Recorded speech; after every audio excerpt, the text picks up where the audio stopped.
Chapter 7. Growing Together Spiritually. Pursuing God as a couple, establishing spiritual practices. One of the most rewarding and bond-building journeys you can embark on as a married couple is growing spiritually together. Spiritual growth doesn't just strengthen your individual faith, it draws you closer as a couple and aligns your lives with a shared purpose rooted in God's will.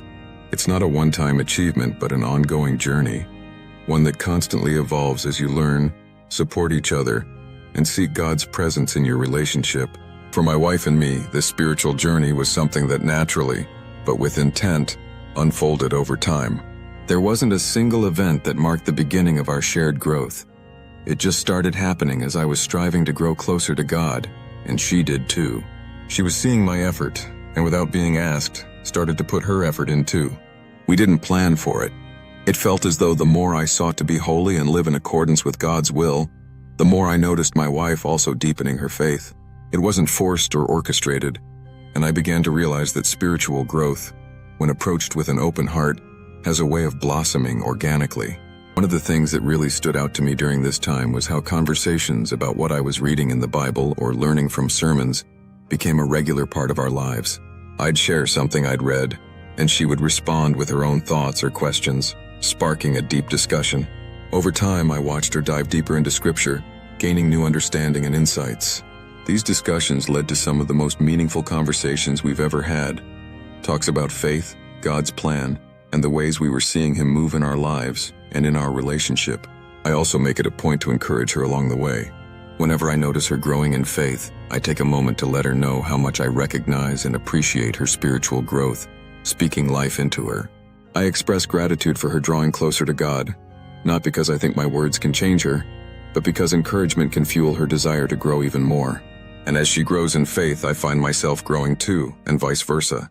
Spiritual growth in marriage isn't a solo journey. It's a shared path that impacts both partners in profound ways.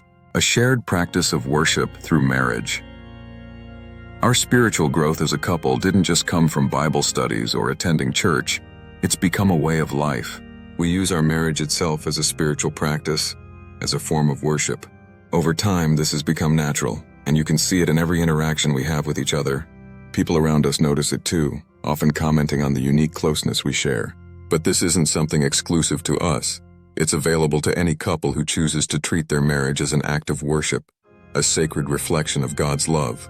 Our weekly meanders have become one of our most cherished practices. During these drives, we talk about God, reflect on what we've learned, and discuss the ways we see Him working in our lives. It's more than just a time to connect with each other. It's a spiritual tradition that brings us closer to God as well. In a way, it's become our own form of church, a sacred space where we immerse ourselves in faith as a couple. These meanders ground us spiritually and emotionally, reminding us of the power of seeking God together, supporting each other's spiritual journey. One of the most important aspects of growing spiritually together is learning to encourage and support each other's walk with God. Everyone's journey of faith is unique, but in marriage, that journey is shared. When my wife tries new ways of worship or feels drawn to something different in her faith, I meet it with enthusiasm and excitement, not just for her, but for us. I recognize that her spiritual growth doesn't just impact her. It strengthens our marriage, deepens our bond, and brings us both closer to God. Anytime I see even the smallest sign of her growing in her faith, I make a point to celebrate it with her. Watching her grow spiritually is, without question, one of the most wonderful things in my life. I've made it a priority to ask questions when she brings up something new, whether it's a different way to worship or a new church she wants to visit. I'll ask, "What draws us to this?" Or, "How do you feel this will bring us closer to Him?" By framing it as something we're doing together, I reinforce the idea that her growth is also my growth. We're nurturing this spiritual journey together, just like tending to a plant that needs water, sunlight, and care to grow. The more we invest in each other's spiritual growth, the more we both flourish. One scripture that guides us in this process is 1 Thessalonians 5:11. Therefore encourage one another and build each other up, just as in fact you are doing. Supporting your spouse's spiritual journey is about more than being a cheerleader from the sidelines.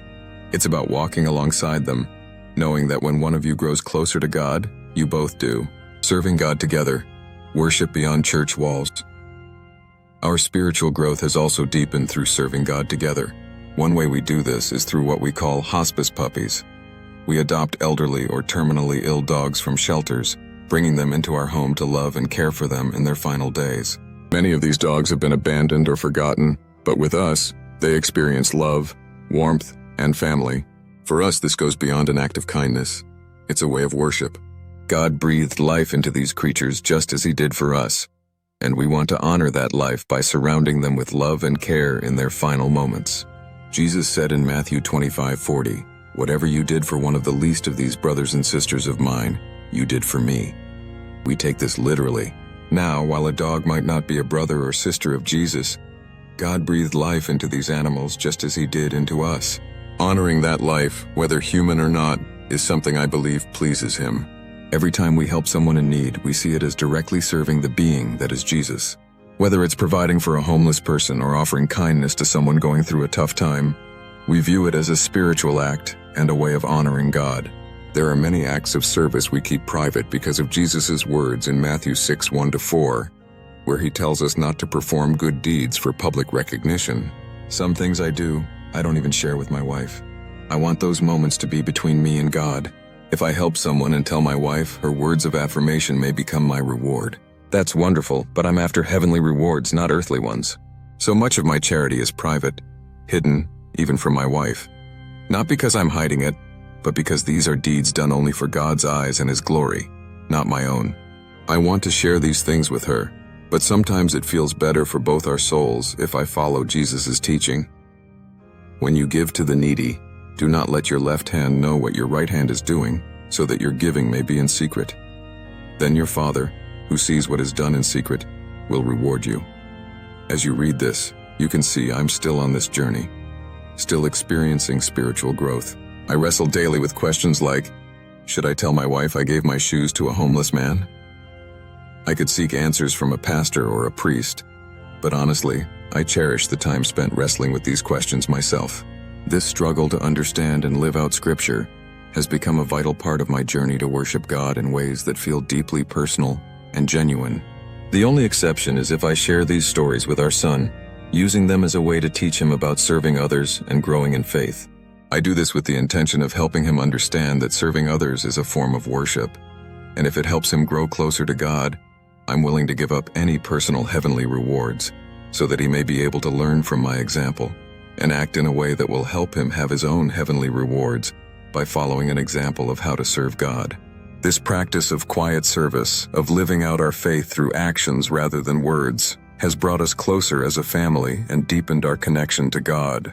I want you to know that my son, who's now an adult, has been observing the changes in my relationship with his mom over the years. It's been interesting to watch him notice things, like how I make a point of driving her to work whenever I can. He's still a bit puzzled by it, and sometimes he'll ask, "Why do you do that?" I can tell he doesn't fully understand. It's as if he's trying to grasp why I'd go out of my way for something that seems so small. To him, it's just a routine task, and he doesn't yet see the intentionality behind it. So I explain, and each time I can see the gears turning in his mind. The questions haven't stopped, but now there's a shift. His tone has changed from simple confusion to genuine curiosity, wanting to understand the why behind these actions. He's learning, little by little, that love in marriage isn't just about grand gestures. It's about showing up in the small, everyday moments too. And I know that if I want him to truly understand, I have to purposefully be that example for him. I know this is going to shape the way he loves his future wife one day. He's beginning to see that these acts of love are a choice I make over and over because that's how I want to honor his mom. And when he marries, I have no doubt that his wife will be blessed to experience that same intentional love, reflecting on God's faithfulness. Another powerful way to grow spiritually together is by taking time to reflect on God's faithfulness. We've faced difficult seasons in the beginning of our marriage, just like any other couple. But looking back on those times and recognizing how God carried us through them has deepened our faith and our relationship. Reflecting on answered prayers, moments of spiritual growth, and the ways God provided for us has reminded us that He is always present, even in the toughest times. These moments of reflection aren't just about looking back. They help us move forward with greater trust in God and each other. When you take time to remember how God has worked in your marriage, it strengthens your resolve to keep pursuing Him together. Practical steps for growing spiritually together. Growing spiritually as a couple doesn't require a strict formula. It's about being intentional and finding practices that resonate with both of you. Here are a few practical ways you can begin nurturing your spiritual bond together. 1. Set spiritual growth goals as a couple. Work together to set specific spiritual goals for your relationship. This could be reading through a particular book of the Bible, establishing a prayer routine, or finding ways to serve in a ministry together. Having shared goals keeps you focused on your spiritual journey and gives you something to work toward as a team. Spiritual growth thrives when both partners are actively engaged, and these goals can help you stay aligned with each other and with God. 2. Serve God together, inside or outside the church. Find ways to serve God as a couple, whether it's volunteering at a local shelter, helping a neighbor in need, or even serving animals like we do with our hospice puppies. Find meaningful ways to give back. When you serve together, you strengthen not only your bond, but your relationship with God. Remember, as Jesus said in Matthew 25:40, "Whatever you did for the least of these, you did for me." Every act of service is an act of worship. Growing spiritually together is one of the most beautiful aspects of marriage. It allows you to build a partnership that is centered on God and anchored in faith. As you pursue spiritual growth, you'll find your love for each other deepens, your faith becomes stronger, and your marriage transforms into a reflection of God's love and grace. So keep seeking God together. Keep encouraging one another, and trust that as you grow spiritually, God will continue to draw you closer to Him and to each other.